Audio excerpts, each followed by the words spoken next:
Vamos a continuación entonces a agregar lo siguiente. Lo que Marx denominó la supraestructura y la infraestructura tiene que ver con lo siguiente. Muy bien. Decíamos que lo que Marx denomina infraestructura es el modo de producción y, por supuesto, las relaciones de producción que se dan dentro de ese sistema económico. Sobre todo, recordemos que para Marx el modo de producción de carácter capitalista es un modo de producción basado en la explotación de una clase social por otra. Y, por supuesto, esa división y esa lucha entre las clases sociales conduce a una serie de relaciones de producción que se le imponen a los seres humanos. Ahora, la infraestructura determina la superestructura. Es decir, que lo que está arriba, ¿sí?, la superestructura, depende directamente de la clase de economía en la cual vivimos. Esto significa que fenómenos como la religión, la filosofía, la moral, la ciencia, el derecho, la política, todo eso que constituye la superestructura está totalmente determinado por la economía basada en la lucha de clases. Y por supuesto, estos fenómenos propios de la vida en sociedad, según el pensamiento marxista, responden a los intereses de la clase explotadora o de la clase dominante.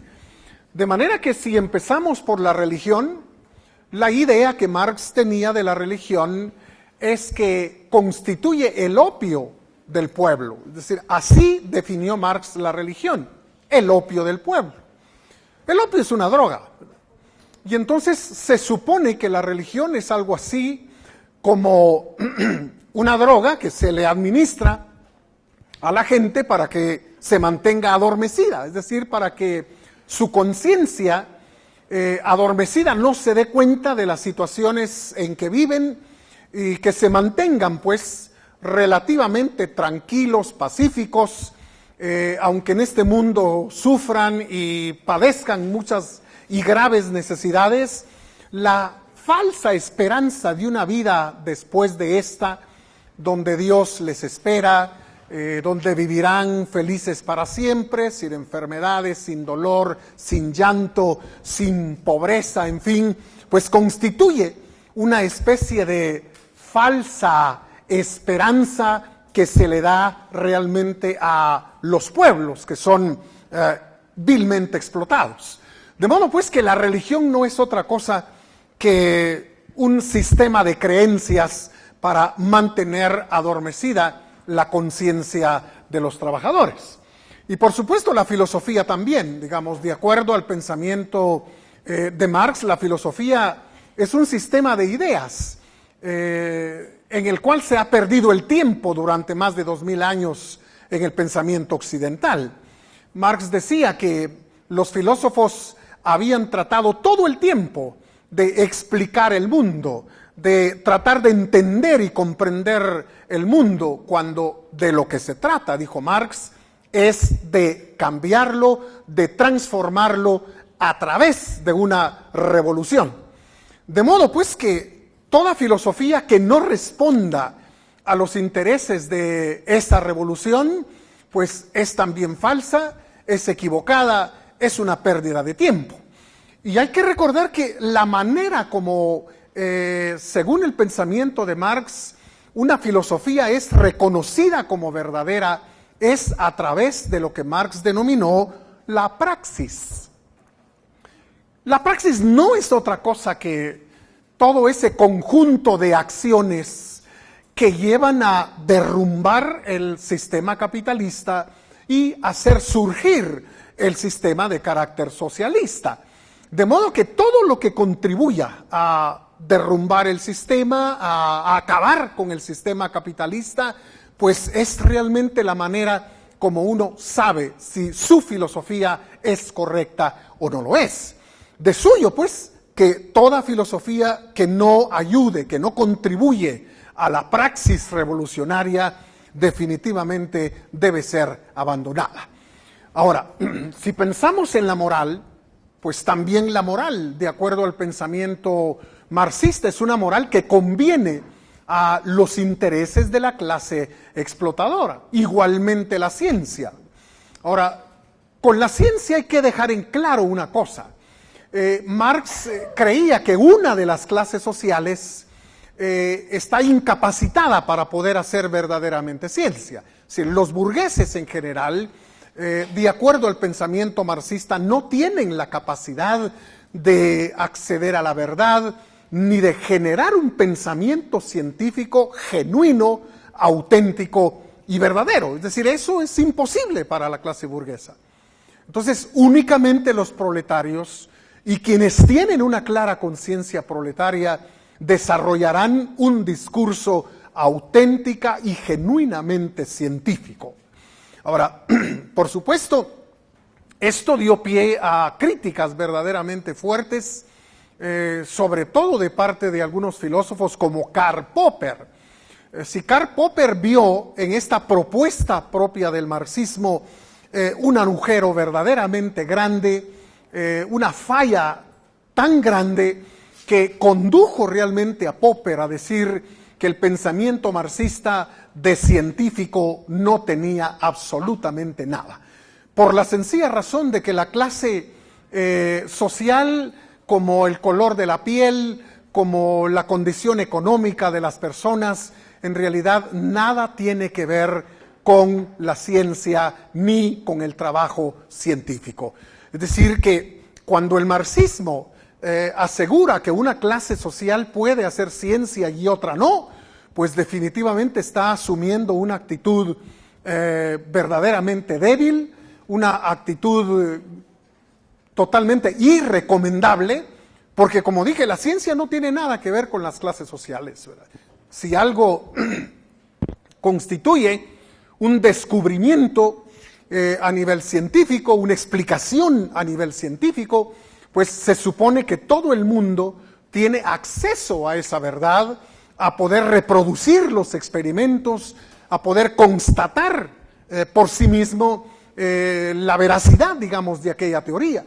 De tal manera, pues, que Popper señalaba que en este punto y en esta manera de ver el trabajo científico y de los científicos en general, uno podía darse cuenta que el marxismo definitivamente no era real y verdaderamente una ciencia, sino simplemente una ideología, pues, carente totalmente de fundamento. Ahora, por supuesto, hablar del derecho y también de la política, o concretamente del gobierno, para el pensamiento marxista son manifestaciones claras de los intereses de la clase explotadora, de la clase burguesa.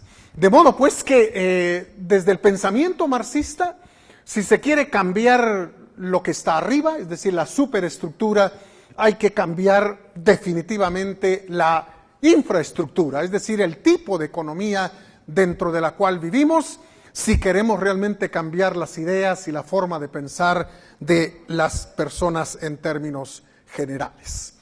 Ahora bien, mantengamos en mente un par de cosas aquí. Recordemos que la teoría marxista de la explotación se funda, por una parte, en la teoría objetiva del valor.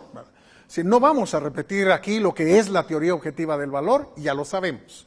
Si la idea de que el valor está en las cosas, está en los objetos, está en las mercancías, es una característica de los objetos.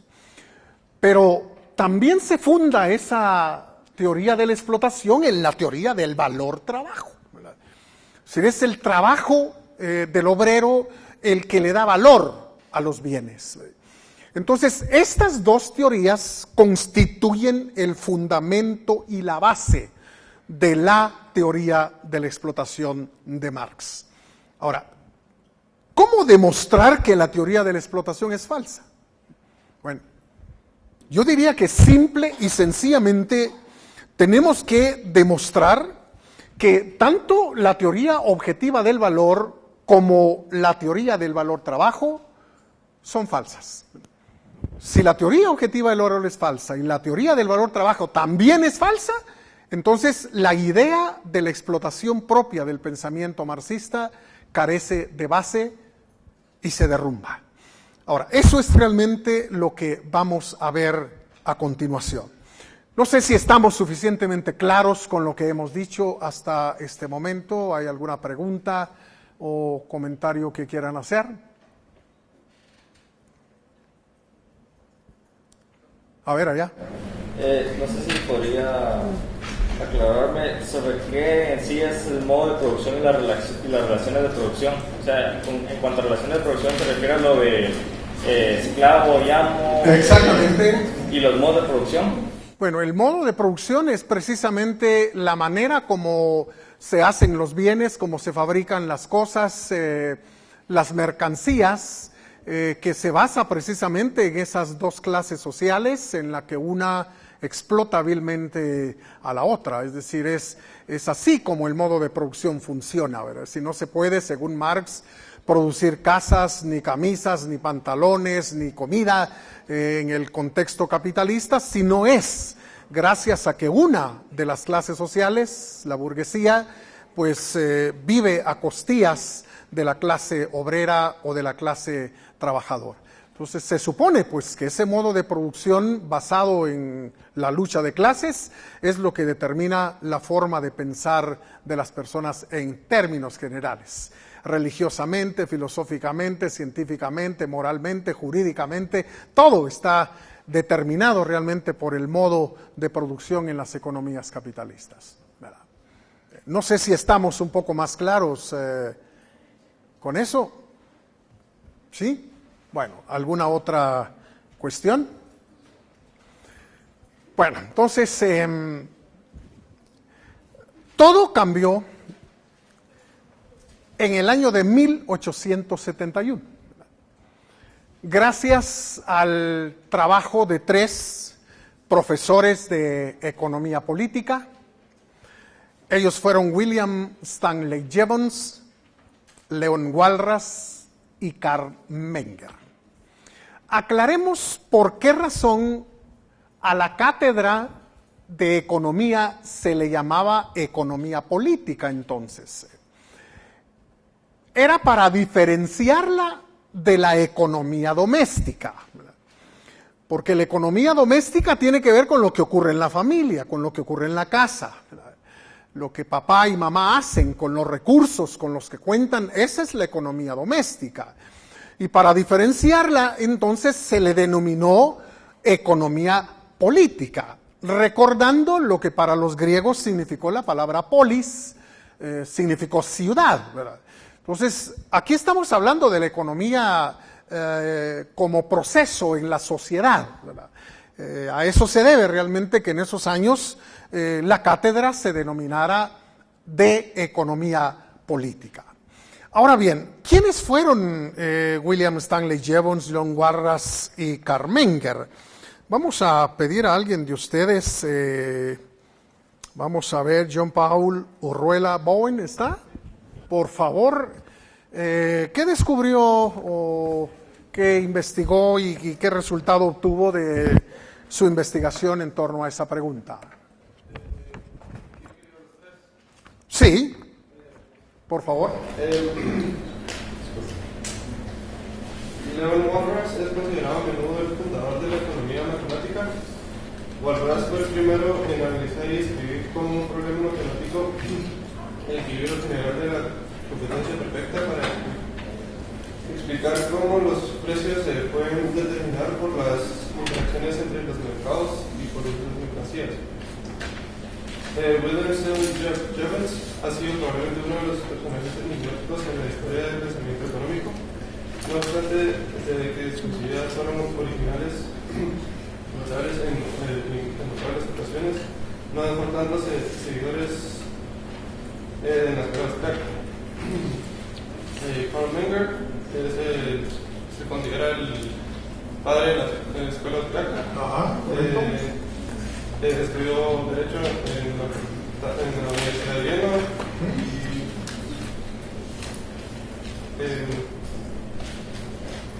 él comenzó a dar clase de economía política y estadística a la Chibuque Rodolfo de la Casa Austriaca.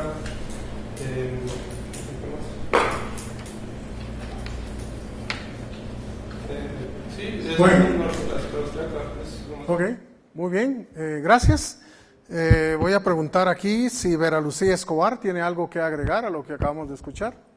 A ver. Bueno, también Leon Walras también denunció las teorías económicas liberales que se enseñaban en las universidades. En su obra Elementos de Economía Política Pura también fue una de sus obras importantes. Hizo una crítica que se centra en la teoría del valor del trabajo y de la renta de los bienes de raíces de David Ricardo. Eso es algo importante de Leon Walras. Ahora, William Stanley Jevons era una figura importante entre los principales economistas modernos por la originalidad de sus concepciones teóricas y sus aportaciones de precursor a los estudios inductivos y de la economía aplicada. Eso es importante de William. Y de Carl Menger, era un economista austriaco, como mencionó John Paul.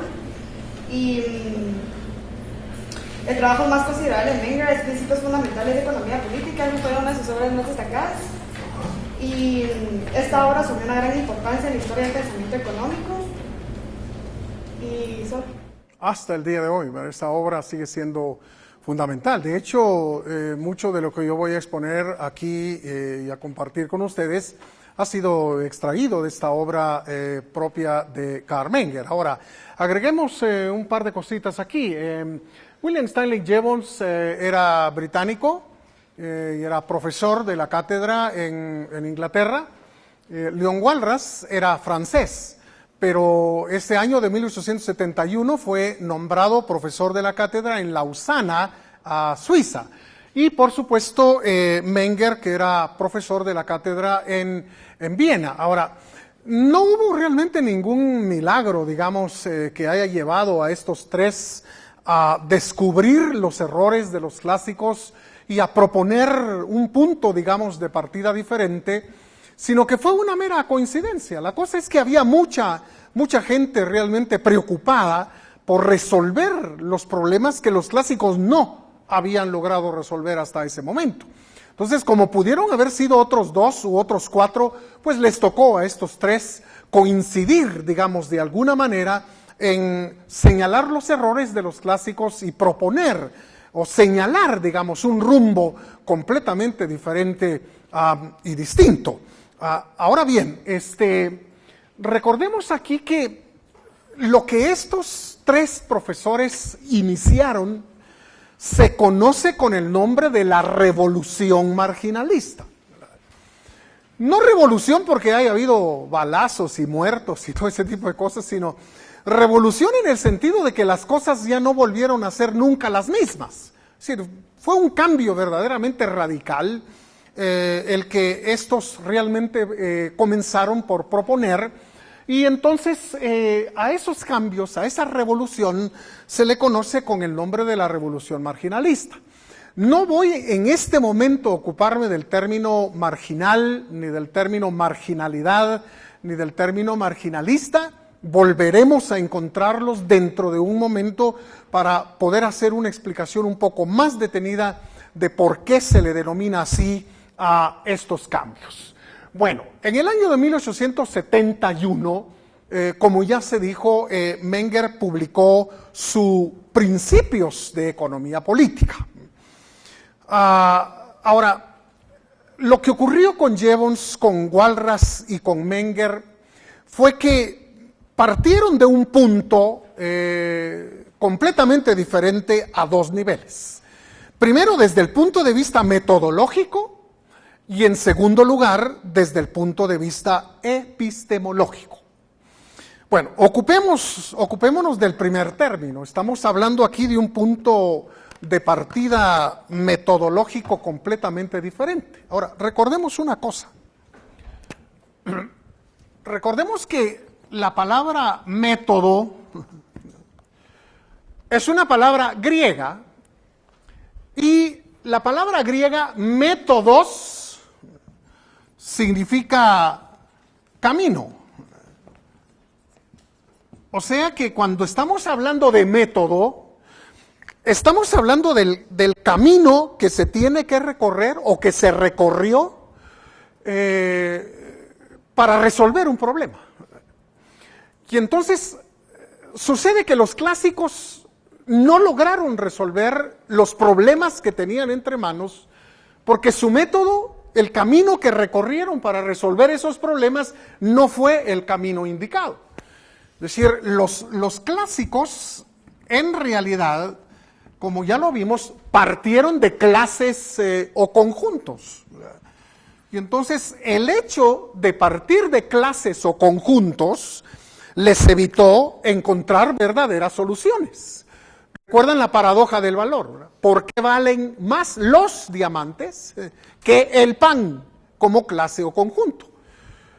Pero no solo eso, los clásicos hicieron énfasis también en los objetos, en las mercancías, en los bienes. Y entonces, definitivamente, esta fue como dijéramos, un segundo error grave de carácter metodológico. Entonces, lo que va a suceder realmente a partir de Gibbons, Walras y Menger, y sobre todo con los austriacos, es que el punto de partida va a ser distinto. El punto de partida realmente va a ser el individuo, el ser humano individual, ¿verdad? Y por supuesto, el ser humano individual con una característica que para los austriacos va a ser fundamental, ¿verdad? Y esa característica es que el individuo humano tiene como definición, digamos, el hecho de actuar. Es un actor. De modo que al enfatizar al ser humano como individuo y al ser humano como alguien que actúa, pues esta nueva propuesta metodológica se puso realmente en camino de resolver los problemas del valor, ¿verdad? Porque al fin y al cabo somos los seres humanos los que provocamos el proceso productivo, ¿verdad? Si somos los seres humanos los que consumimos, los que necesitamos bienes, servicios, mercancías, todo tipo de medios para lograr nuestros fines en la vida. De tal manera, pues, que al poner énfasis en el ser humano y en la acción humana, los problemas que los clásicos no habían logrado resolver comenzaron definitivamente a ser resueltos de una manera definitiva. Ahora bien, no solo fue un punto de partida metodológicamente hablando diferente, sino también epistemológicamente distinto. Ahora, la palabra epistemología viene del griego episteme, que significa conocer. Entonces, de hecho, en la filosofía hay una disciplina que se llama epistemología, que se encarga de los problemas del conocimiento. Ahora, cuando Menger, sobre todo Menger, señala los límites de la razón humana y del conocimiento humano, pues va a introducir una manera muy distinta y muy diferente de considerar los fenómenos propios de la vida en sociedad.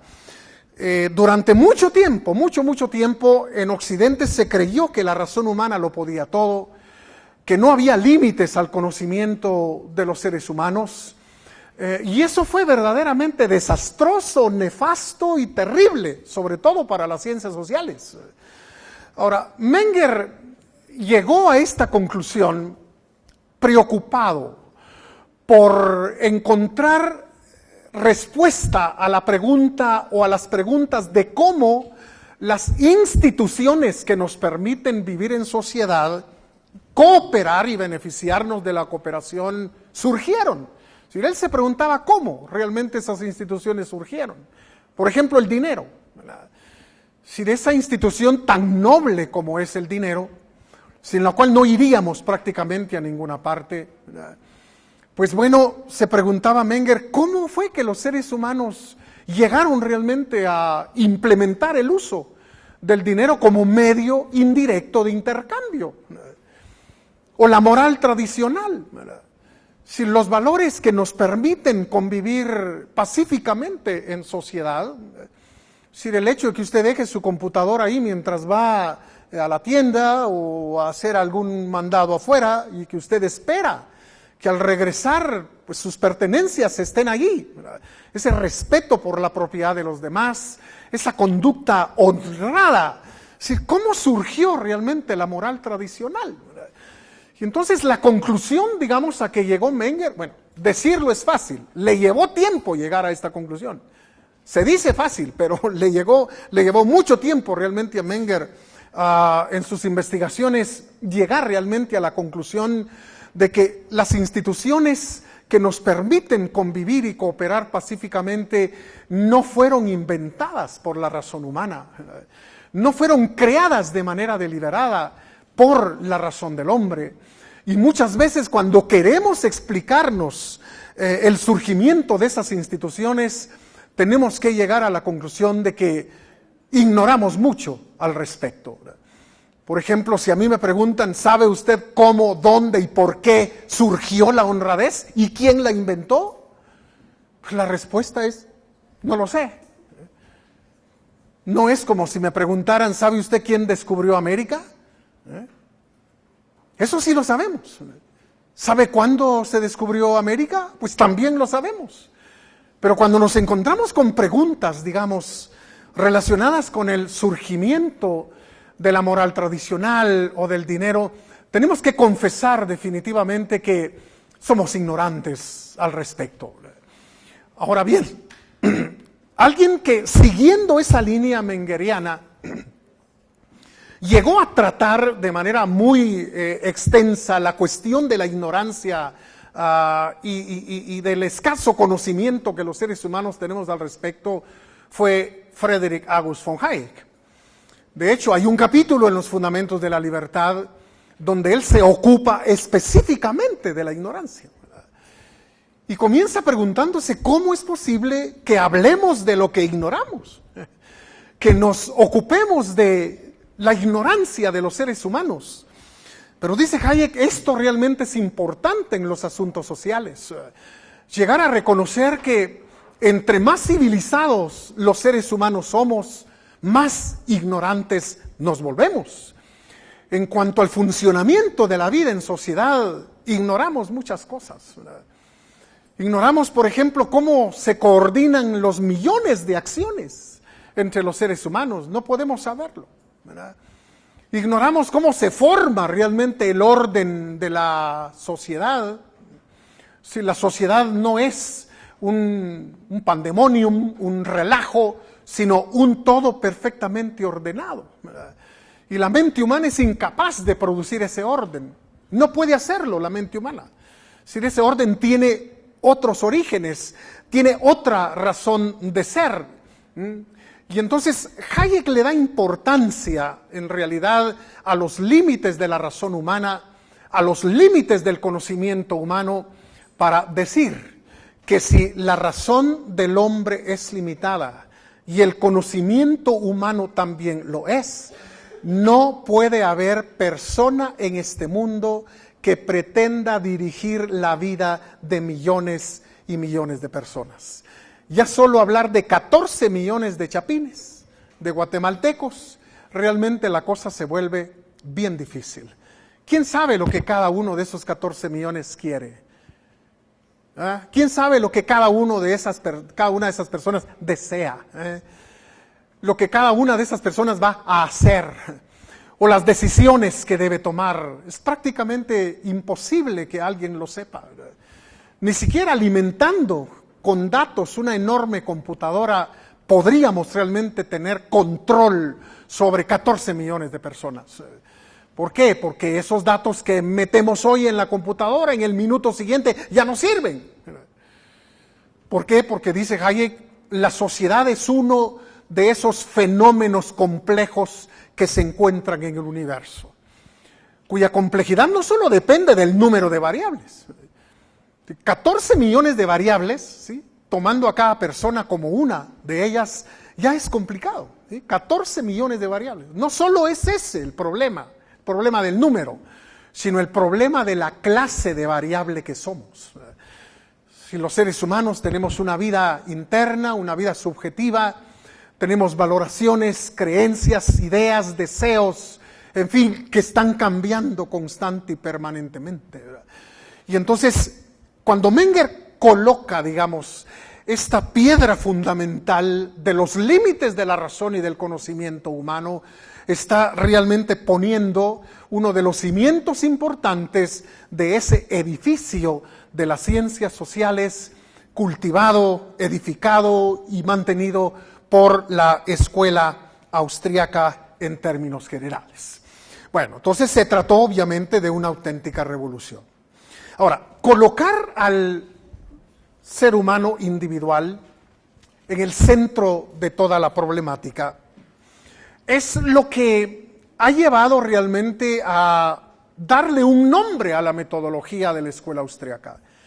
Se le da el nombre de individualismo metodológico. Ahora, yo debo aclarar aquí que el individualismo metodológico no es una opinión moral sobre la acción humana. Si no estamos diciendo que el individualismo metodológico enfatiza el egoísmo humano, porque no es una opinión moral, ¿verdad?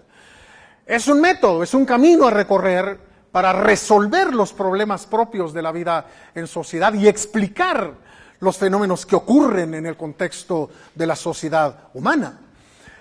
El individualismo metodológico entonces lo que hace es tomar en cuenta al individuo con sus motivaciones. Es decir, esas motivaciones que no podemos ver, que no podemos observar, pero que son muy reales.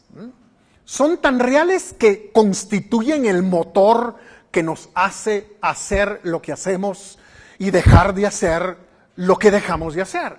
Es decir, constituyen en realidad el motor de nuestra acción, el motor de nuestro actuar constante y permanentemente. Pero también enfatiza las circunstancias. Esa pregunta de por qué valen más los diamantes que el pan. Al no contar con el ser humano individual en el mundo real, pues fue una pregunta hecha en el aire. Porque si se trata de uno de nosotros, probablemente nadie en este momento, en esta sala, va a ofrecer la joya que tiene por un vaso de agua. Probablemente nadie lo haga. Pero si cambiamos el escenario y nos imaginamos perdidos en el desierto, 3 días sin probar bocado, sin tomar agua, probablemente estaríamos dispuestos a deshacernos de esa joya preciosa a cambio de un buen plato de comida y un buen poco de agua fresca. Es decir, las circunstancias en que los seres humanos somos colocados por la vida también son un factor determinante para las decisiones que tomamos, para las opciones realmente que se nos pueden incluso presentar. De modo que el individualismo metodológico no ignora, pues, que los seres humanos individuales tenemos motivaciones y, por supuesto, estamos afectados por las circunstancias en que vivimos. Pero sobre todo el individualismo metodológico insiste en que al actuar, todo ser humano lo que hace es preferir y renunciar. Si ustedes quieren una definición de acción, es esta. Actuar es simplemente preferir y renunciar. No hay realmente para dónde. Ahora, noten ustedes que no estamos hablando de desear. Estamos hablando de preferir, de elegir, de escoger, no de desear. Porque de desear podríamos desear un montón de cosas estando aquí en esta sala.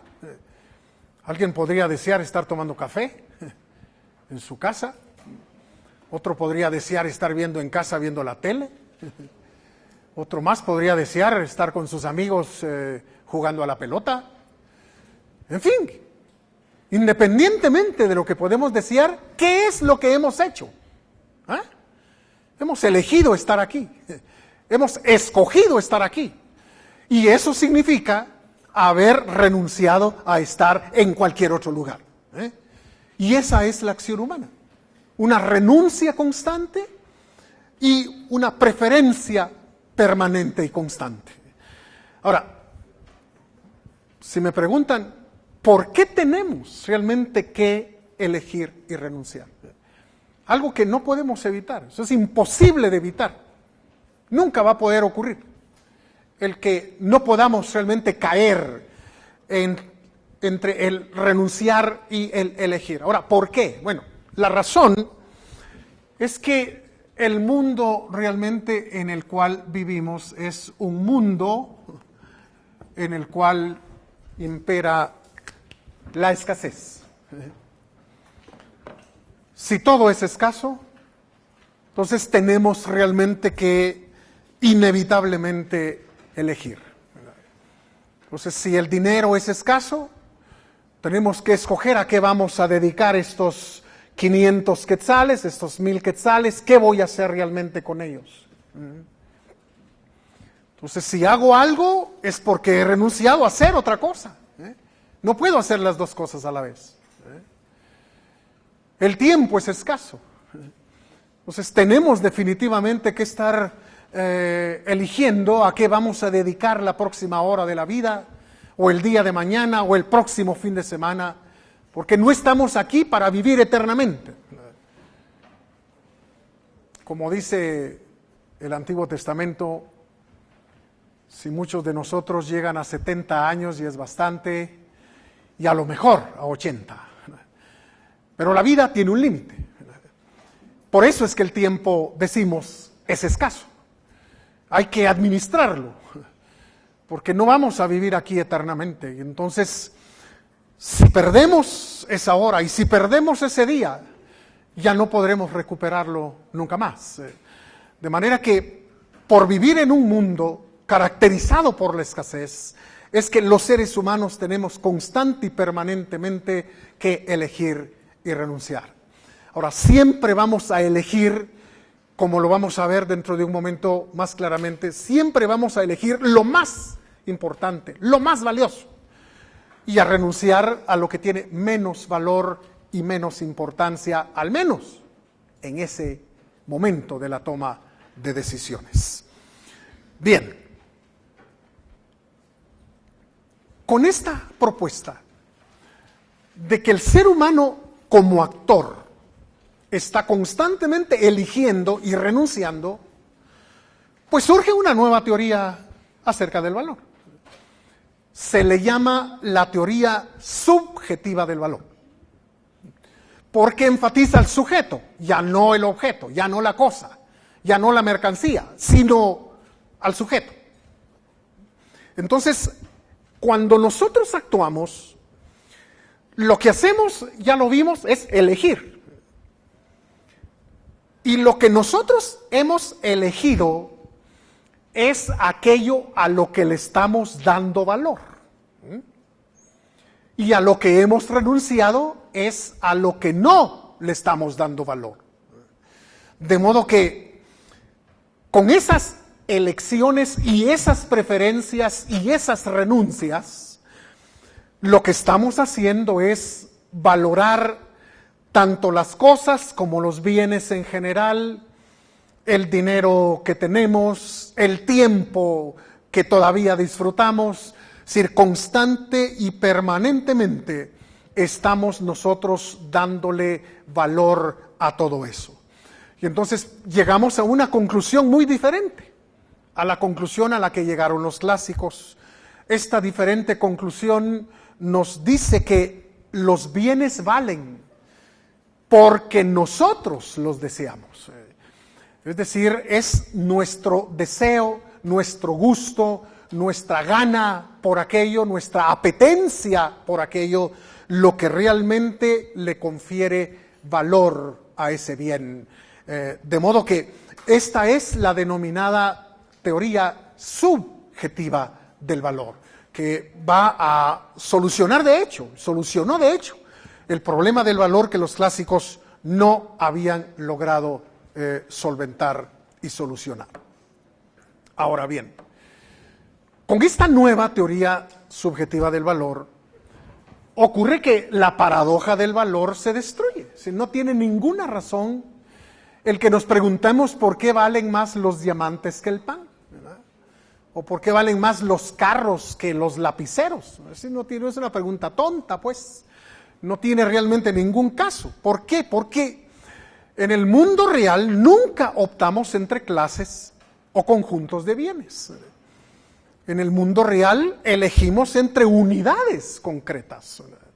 Son unidades específicas entre las que tenemos constantemente que decidir. Entonces, o me compro esta camisa o este pantalón, o voy a la iglesia o voy al teatro, o voy con mis amigos o me pongo a estudiar. Es decir, constante y permanentemente estamos eligiendo entre unidades concretas de tiempo, de bienes, de mercancías, en fin, ¿verdad? De modo que la denominada paradoja del valor queda definitivamente destruida.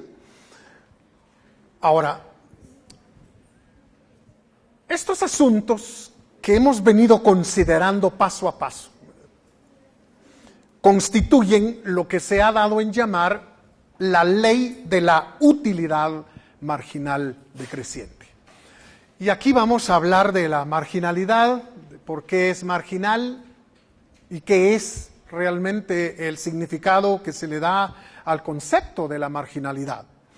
Bueno, vamos entonces dejando en claro este principio. Actuar, ya lo dejamos dicho, es elegir y renunciar. Ahora, se elige lo más importante, urgente, deseable y valioso. Sí, nunca vamos a elegir lo menos importante y valioso. Siempre elegiremos y elegimos lo más importante, urgente, valioso y deseable. ¿Y aquello a lo que renunciamos? Bueno, a lo que renunciamos es a lo que le damos menos importancia, lo que es menos urgente para nosotros, lo que es menos valioso, lo que es menos necesario, al menos en ese momento, para nosotros. Ahora, en el curso de proceso económico, ustedes van a escuchar, si no es que ya lo han escuchado en alguna parte, ¿cómo se le denomina realmente a esto? Aquello a lo que yo renuncio por ir tras lo que he elegido, se le denomina en términos económicos el costo de oportunidad. El costo de oportunidad es lo que he dejado de hacer por hacer lo que estoy haciendo. Entonces, aquello a lo que renunciamos es realmente lo que nos ha costado, lo que estamos haciendo, lo que estamos efectuando en el momento presente. Ahora, esta lógica constituye ese principio que se llama la ley de la utilidad marginal decreciente. Ahora bien, la palabra utilidad, para ir por partes aquí.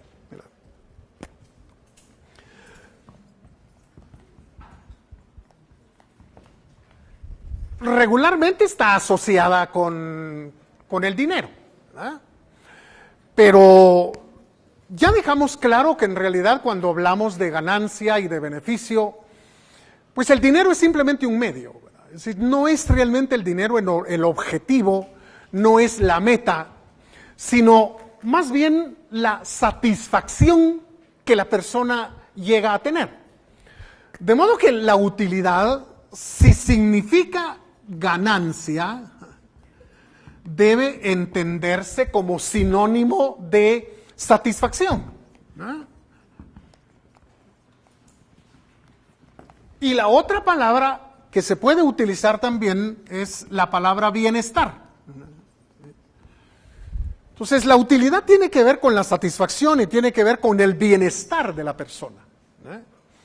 Entonces, nunca realmente vamos a pensar en desmejorar o en involucionar o ir realmente hacia atrás, sino siempre estamos preocupados por mantener nuestros niveles de satisfacción o bienestar o mejorarlos si es posible, ¿verdad? decir, por eso se suele decir que la acción humana es un tratar de pasar de un estado de menor satisfacción a otro de mayor satisfacción. Eso es lo que pretendemos siempre a la hora de actuar. El hombre tiene en cuenta entonces su nivel de satisfacción o de bienestar. Ahora, marginal. La marginalidad tiene que ver con que las decisiones que tomamos constante y permanentemente tienen que ver con unidades concretas al margen, ¿verdad? Vamos a colocar de este lado las clases o conjuntos de bienes, pero nosotros no decidimos, como ya dijimos, entre clases o conjuntos de bienes. Siempre optamos entre unidades concretas al margen, ¿verdad? Unidades, eso es realmente lo que significa el concepto de marginalidad. Unidades concretas al margen, de tiempo, de dinero, de bienes, en fin, etcétera. De manera que elegimos unidades concretas al margen que tienen que ver con nuestros niveles de satisfacción o bienestar, ¿sí? Entonces, hemos ya aclarado el significado de utilidad marginal. Ahora, ¿por qué decreciente? Bueno, decreciente porque siempre vamos de lo más importante y valioso hacia lo menos importante y valioso para nosotros en ese momento. Si nunca es al contrario.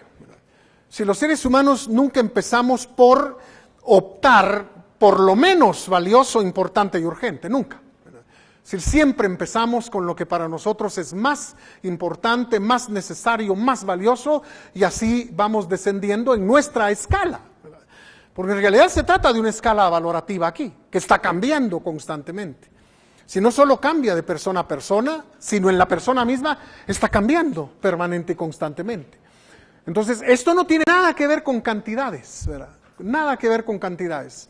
Tiene que ver con prioridades. Lo que para nosotros es prioritario o debe ir en primer lugar, ¿no? O va en primer lugar, lo que va en segundo, tercero, cuarto, etcétera. Es decir, es cuestión de prioridades. Por eso dice Mises que si hay números que van con la acción humana, no son los números cardinales, sino los números ordinales. Primero, segundo, tercero y cuarto. Entonces, ese principio que se llama la ley de la utilidad marginal decreciente, lo que nos dice es que los seres humanos estamos optando siempre entre unidades concretas al margen que tienen que ver con nuestros niveles de satisfacción y de bienestar, y que eso va siempre de lo más valioso a lo menos valioso. Por ello, el nombre de ley de la utilidad marginal decreciente. Ahora bien, con esto, la teoría del valor-trabajo también se destruye. Si no solo se destruyó ya la teoría objetiva del valor, sino también la teoría del valor-trabajo. De modo que con esta nueva teoría del valor llegamos a la conclusión de que no son las horas de trabajo la base del valor, sino los gustos, las apetencias, los deseos de las personas. De modo que podemos decir claramente que no hay actividad productiva per se, es decir, por sí sola, por sí misma, que le dé valor a ningún bien. Es decir, somos nosotros, las personas, quienes realmente le asignamos con nuestros deseos y con nuestros gustos el valor a los bienes en términos generales. Ahora, hay veces en que uno está tentado a decir que eso no es verdad. Por ejemplo, si uno va al interior del país, pues puede encontrarse con uno de esos hermosos huipiles típicos y al preguntar por el precio, pues recibir la respuesta de que vale 3,000 quetzales, 5,000 quetzales. Y si usted pregunta, bueno, pero ¿por qué tan caros? La respuesta podría ser, pues porque lleva mucha labor, unos 3 meses para hacer una prenda de estas, y por eso realmente es que su precio es tan elevado. Y uno podría estar tentado, digamos, a aceptar la idea de que por el tiempo y la laboriosidad que requiere, pues aquella prenda tiene un precio tan elevado. Pero si usted se pone a pensar detenidamente, las cosas podrían ser distintas si esa misma persona pudiera hacer no una prenda en 3 meses, sino 50 en una semana, con la misma calidad. Es decir, ¿qué ocurriría entonces con el precio? Si yo supongo que todos estamos de acuerdo con que el precio se vendría hacia abajo, porque no es el tiempo, es una relación realmente entre la oferta y la demanda relativas de un bien, la escasez o la abundancia relativas de un bien en este caso, y no necesariamente el trabajo. Bueno, si se destruyó la teoría objetiva del valor y se destruyó también la teoría del valor-trabajo, entonces la teoría marxista de la explotación no tiene ningún sentido, pues. Es decir, es una palabra que deberíamos de sacar de nuestro vocabulario. Preguntar por qué hay explotación en Guatemala es hacer una pregunta marxistoide, que realmente no tiene ninguna base, ningún fundamento. Ahora, preguntar por qué hay salarios tan bajos en Guatemala y qué hacer para mejorar los salarios, esas sí son preguntas científicas, esas son preguntas correctas, eso sí se puede preguntar, y por supuesto hay respuestas que vamos a ir encontrando en las semanas por venir, pero hablar de explotación, cuando la teoría objetiva del valor ya no tiene ningún caso y la teoría del valor-trabajo tampoco, pues hombre, es emplear una terminología completamente desfasada, que no tiene absolutamente nada que ver en el trabajo científico. Bueno, yo creo que es hora de llegar a una conclusión. La conclusión a la que llegamos es esta, ¿verdad? Si la escuela austríaca introdujo una nueva manera de hacer economía y ciencia social en general, gracias a 2 cuestiones que hemos señalado a lo largo de esta exposición. 1, gracias al individualismo metodológico, y 2, gracias a su visión de los límites del conocimiento humano. Me parece que estos 2 aspectos van a ser la característica fundamental del trabajo de todos aquellos científicos que se dedican a hacer historia, economía, sociología, en fin, cualquier otra de las ciencias sociales. Muy bien, con esto llegamos al final de lo que yo tenía para compartir con ustedes el día de hoy.